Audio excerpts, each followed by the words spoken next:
بتاؤ ماں کی خدمتوں کا بدلہ دے سکتا ہے؟ ماں کے پیار کا صلہ دے سکتا ہے؟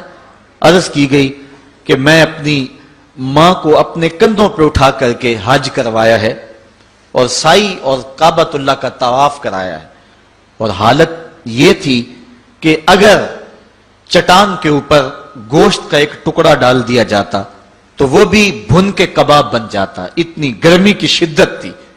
کیا میری ماں نے میری جو خدمت کی، میری کفالت کی، مجھے دودھ پلایا، مجھے جنم دیا، تو میں نے کیا ماں کی خدمتوں کا صلہ دے دیا ہے؟ تو جواب آیا تو نے ابھی اس کی ایک مسکراہٹ کا بدلہ بھی نہیں دیا۔ ماں جب ہنس کے دیکھتی ہے تو جنت کی ساری کلیاں کھل اٹھتی ہیں، اور بیٹے کی زندگی ماں کے اس ہنسنے سے جو ہے وہ عبادت ہوتی ہے۔ بیٹے کے لیے ماں کے جو جذبات ہیں، ماں کی جو کہانیاں ہیں، ماں کے سینے میں جو درد کے امٹتی ہوئی ایک کائنات ہے، اس کا کوئی بدل نہیں ہو سکتا۔ ساری زندگی ایک ٹانگ پہ کھڑا ہو کے بندہ ماں کی خدمت کرتا رہے پھر بھی حق ادا نہیں ہوگا۔ ماں ماں ہوتی ہے، اللہ تعالیٰ جل شانہ نے اس کو وہ درجے عطا فرمائے۔ بیٹے کے ساتھ جو پیار ماں کرتی ہے بھلا کوئی کر سکتا ہے؟ کوئی اتنی محبت دے سکتا ہے جتنی ماں محبت دیتی ہے؟ ساری زندگی بھی انسان ان محبتوں کا بدل دینا چاہے تو نہیں دے سکتا، چونکہ ماں کے پیار کا کنارہ ہی کوئی نہیں۔ ماں کی محبت کی گہرائی اور گہرائی کو کوئی ناپ ہی نہیں سکتا۔ سمندر کے پاتال تک تو شاید کوئی پہنچ گیا ہو، لیکن ماں کے پیار کا کنارہ آج تک کسی کو نہیں ملا۔ اللہ تعالیٰ نے اس کے سینے میں دھڑکتا ہوا جو دل رکھا ہے اور تڑپتی ہوئی جو ممتا رکھی ہے، وہ ایک مثال بنی ہوئی ہے کہ کسی نے کسی کو کہا کہ میں تیرے پہ راضی تب ہوں گی کہ اگر تو اپنی ماں کا کلیجہ نکال کے لے آئے۔ تو اس بدبخت نے اپنی اس محبوبہ کی خواہش کو پورا کرنے کے لیے اس اقدام کی تیاری بھی کر لی، اور جا کے ماں کا سینہ چیرا اور اس کا کلیجہ نکالا، اور اپنی اس محبوبہ کی خوشنودی کے لیے تیز تیز آ رہا ہے کہ میں اس کو دکھاؤں کہ میں نے یہ کارنامہ بھی سر انجام دے دیا اور یہ چوٹی بھی سر کر لی ہے۔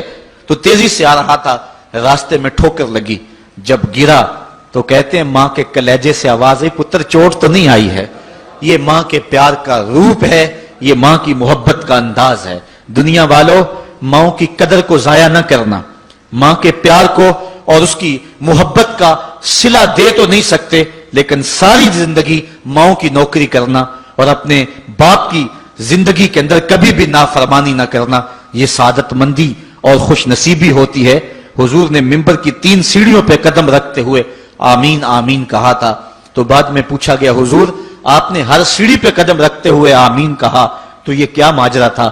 فرمایا جبریل آئے تھے، انہوں نے مجھے کہا تھا اس شخص کی ناک خاک آلود ہو جو ماہ سیام رمضان المبارک کو پائے اور پھر کثرت عبادت سے اپنی بخشش نہ کروا سکے، تو میں نے آمین کہا۔ پھر کہا اس شخص کی ناک خاک آلود ہو جو والدین کو بڑھاپے میں پائے اور جنتی نہ ہو سکے ان کی خدمت کر کے، تو میں نے آمین کہا۔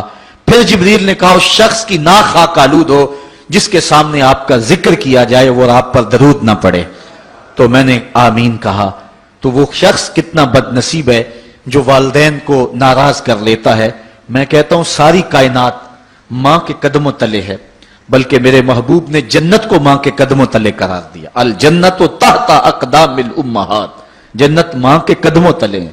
ماں اتنا پیار کرتی ہے کہ جس کا کسی ترازو پہ تول نہیں ہو سکتا، اور اس کے پیار کا صلہ بدلہ ساری زندگی خدمت میں بھی گزار دیں پھر بھی نہیں دیا جا سکتا۔ اللہ تعالیٰ جل شانہ نے ایسا رشتہ ماں کی صورت میں پیدا کیا ہے، جنت کی چھاؤں کا دنیا کے اوپر روپ ہے ماں کی ذات، جنت کی گھنی چھاں ہے ماں کا وجود، اور اللہ نے اپنی رحمتوں کو اگر کوئی صورت دی ہے تو وہ ماں کا روپ ہے، اور ماں کے سینے میں وہ تڑپتی ہوئی ممتا اور محبت کے وہ پگھلتے ہوئے جذبات رکھے گئے ہیں کہ دنیا پر ماں کے پیار کا بدل نہیں ہے۔ میں کہا کرتا ہوں آج کوئی شے بھی خریدنے نکلیں تو آپ وثوق سے نہیں کہہ سکتے یہ خالص ہے، ہر شے 2 نمبر دستیاب ہے، ہر شے میں ملاوٹ ہے، لیکن ایک چیز آج بھی ملاوٹ سے پاک ہے اور وہ ماں کا پیار ہے۔ ماں کی محبت آج بھی کھری ہے اور آج بھی اس میں کوئی ملاوٹ نہیں ہوئی۔ بچہ بوڑھا بھی ہو جائے لیکن ماں کے لیے وہ بچہ ہوتا ہے، ماں کی دعائیں اسی طرح اس کے لیے ہوتی ہیں، اور بچہ آغوش مادر میں آ کر پھر طفل سادہ رہ جاتا ہے۔ یہ ماں کا پیار اور ماں کی محبتیں ایک شاعر نے ماں کی محبت کا نقشہ کھینچتے ہوئے کیا خوبصورت بات کہی. وہ کہتا ہے مدت ہوئی میری ماں نہیں سوئی تابش، میں نے ایک بار کہا تھا مجھے رات کو ڈر لگتا ہے. کہا سحری کے وقت میں نے ایک بار اٹھ کے رات کو چونک کر کہا تھا مجھے رات کو ڈر لگتا ہے. مدت ہو گئی اس بات کو، یہ قصہ پرانا ہو گیا ہوا ہے، مجھے بھی بھول گیا ہوا ہے، لیکن میری ماں رات کو نہیں سوتی، میرے بیٹے کو کہیں ڈر نہ لگ رہا. یہ ماں کے پیار کا روپ ہے. علامہ اقبال جب ان کی والدہ انتقال کر گئیں تو وہ دیار غیر میں تھے، تو اس وقت انہوں نے ایک طویل مرثیہ لکھا اپنی ماں کی یاد میں، جس کا عنوان ہے والدہ مرحومہ کی یاد میں. اس کے اندر لکھتے ہیں اب وطن میں ہوگا کس کو میرا انتظار، وطن میں ہوگا اب کس کو میرا انتظار، کون میرا خط نہ آنے سے رہے گا بے قرار، آرزو لے کر تیری خاک مرکز پہ آؤں گا، اب دعائے نیم شب میں کس کو میں یاد آؤں گا. کون پچھلے پہر اٹھ کے دعا کرے گا؟ ہر ایک سے کہنا پڑتا نا جناب دعا کرنا، مولوی صاحب سے بھی عرض کرنا پڑتا حضور دعا میں یاد رکھنا، پیر صاحب سے گزارش کرنا پڑتی ہے جناب مجھے دودھ راتوں میں اور چاندنی راتوں میں مجھے یاد رکھنا. حاجی کو معتمر کو کہنا پڑتا جناب دیار حرم میں جا رہے ہو اور دیار حبیب میں جا رہے ہو، وہاں مجھے دعاؤں میں یاد رکھنا، سین حرم میں بھی اور جالی کے سامنے بھی. ہر ایک کو کہنا پڑتا ہے کہ مجھے دعاؤں میں یاد رکھنا. کبھی ماں کو بھی کہنا پڑا کہ امی دعاؤں میں یاد رکھنا. ماں کے ہاتھ ویسے اٹھے رہتے ہیں، اور جب ماں کے ہاتھ اٹھ جائیں اجابت کے سارے دروازے کھل جاتے ہیں. میں نے پڑھا کتب حدیث میں جو دعائیں رد نہیں ہوتی ان میں سے ایک ماں کی دعا ہے. جب ماں ہاتھ اٹھا دے تو جنت کے سارے دروازے کھل جاتے ہیں. اور یہ لازمی نہیں ہے کہ ماں رابعہ بصریہ ہو تو پھر ہی اس کی دعا قبول ہوتی ہے. اپلے تھاپتی ہوئی ماں اور لیپا پوتی کرتی ہوئی ماں جو ہے وہ مٹی سے بھرے ہوئے ہاتھ اٹھا دے تو اللہ ان ہاتھوں کو بھی خالی نہیں موڑتا. ماں جب بولتی ہے تو اس کے لہجے میں جبریل بولتا ہے. ماں جب مسکراتی ہے لگتا ہے جنت کی ساری کلیاں کھل اٹھی ہیں. ماں کے چہرے کی رونق اور ماں کے چہرے کی جو ہے وہ خوشی بیٹے کے دل کو حقیقی قرار اور حقیقی تسکین دیتی ہے. جو ٹھنڈ ماں کے ساتھ نصیب ہوتی ہے وہ کائنات میں کسی اور جگہ پہ نہیں ہے. جو گھنا سایہ ماں کے دامن میں ہے وہ کسی اور جگہ میسر نہیں ہو سکتا ہے.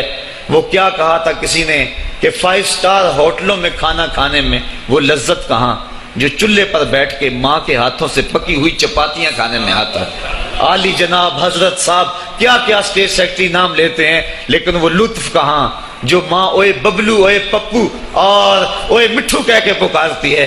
جو مٹھاس ان لفظوں کے اندر ہے وہ بڑے اور بھاری اور بھرکم الفاظ اور خطابات کے اندر کہاں ہے.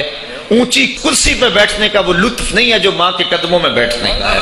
اللہ نے ماں کے روپ کے اندر ایک محبت اور ایک الفتوں کا ایک ایسا دریا دیا ہے کہ جس کے اندر انسان جب جاتا ہے تو اس کے دکھوں کے سارے میل دھل جاتے ہیں اور وہ بالکل آسودہ ہو جاتا ہے. یہ ماں کا روپ ہے، یہ ماں کا پیار ہے. تو ماں کا بچھڑ جانا، اس دنیا سے چلے جانا، یہ ایسے ہی ہوتا ہے جس طرح کوئی بندہ گھنے سائے میں کھڑا ہو تو اچانک اس کو دھوپ میں کھڑا کر دیا جائے، پھر اسے پتا چلتا ہے کہ کتنا گھنا سایہ تھا. جس طرح درخت ساری دھوپ اپنے اوپر سہتا ہے اور جو اپنے نیچے کھڑا ہو اس کو ٹھنڈک دیتا ہے، اسی طرح ماں باپ سارے دکھ اپنے اوپر سہتے ہیں لیکن اپنی اولاد کو ٹھنڈک پہنچاتے ہیں. ماں باپ کے اس دنیا سے چلے جانے کے بعد پتا چلتا ہے کہ میں کتنی گھنی چھاؤں سے کس کڑاکے دار دھوپ میں آ گیا ہوں اور میری زندگی کے اندر کتنے دکھوں کا زہر گل رہا ہے. جو زہر پہلے ماں ہمارے قریب نہیں آنے دیتی تھی، جو باپ ہمارے قریب نہیں آنے دیتا تھا، وہ اپنی باہوں میں اور اپنے سینے میں ان غموں اور دکھوں کو سمیٹ لیا کرتے تھے. تو ماں کا بچھڑ جانا، ماں کا اس دنیا سے چلے جانا، یہ بہت بڑا سانحہ ہوتا ہے.